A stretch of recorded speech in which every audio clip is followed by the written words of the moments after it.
Hi.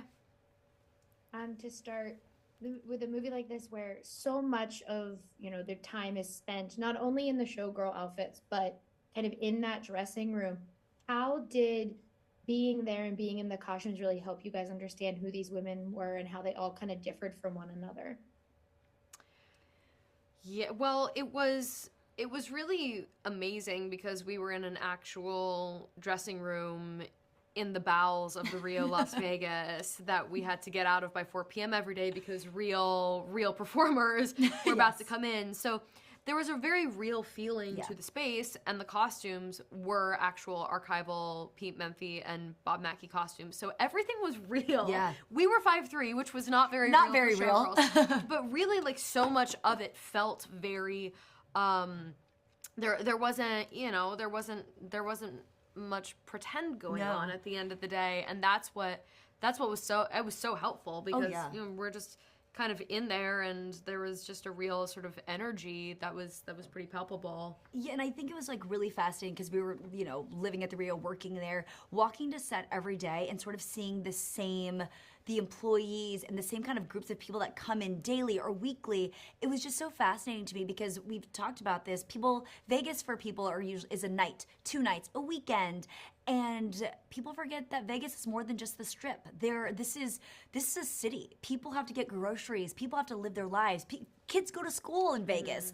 And I think experiencing the kind of living in Vegas helped us sort of just get in the mindset of, oh goodness, like there is such a juxtaposition when you are living your everyday life, paying for groceries that are way too expensive, and then at night you literally are wearing museum archival Bob Mackie pieces, and you do this glitz and glamour for a couple hours and then go back to your life. It's a real, I feel like it's such a metaphor for Hollywood. It's like all this glitz and glamour in the front, and then you turn around and it's people. And I think that was really, really fun to sort of experience and sort of go through while filming this. Yeah, well, and I have to ask because I'm someone who I love the Killers, and so every time I think of the Killers, I think of Las Vegas because that's just who they are. But music also is such an important part of Vegas, and this movie in particular. Is there any song that you guys would listen to kind of help you guys understand these dancers and their connection to dance? I listened to a lot of different stuff. I mean, I had Viva Las Vegas playing pretty heavily on my playlist. I will say that's pretty on the nose of me, but I did do that. And then I kind of went back to 2010s music for this mostly because that was sort of the era that this took place in. Supposed to be in, I sort of tried to go back to what did I listen to in 2010, 2015, that sort of era was what I kind of went to. I'm pretty sure Killers were on my playlist. I could probably pull up my playlist. It's there on Spotify. It's locked, though. You're it's locked. Private playlist on Spotify.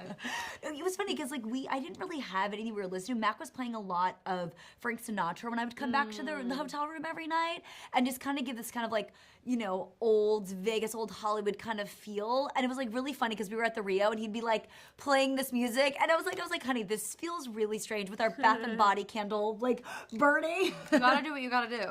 I know. You gotta do what you want. But music is the soundtrack to our life, and I think Andrew did such a beautiful job scoring the movie and the original song. It's incredible.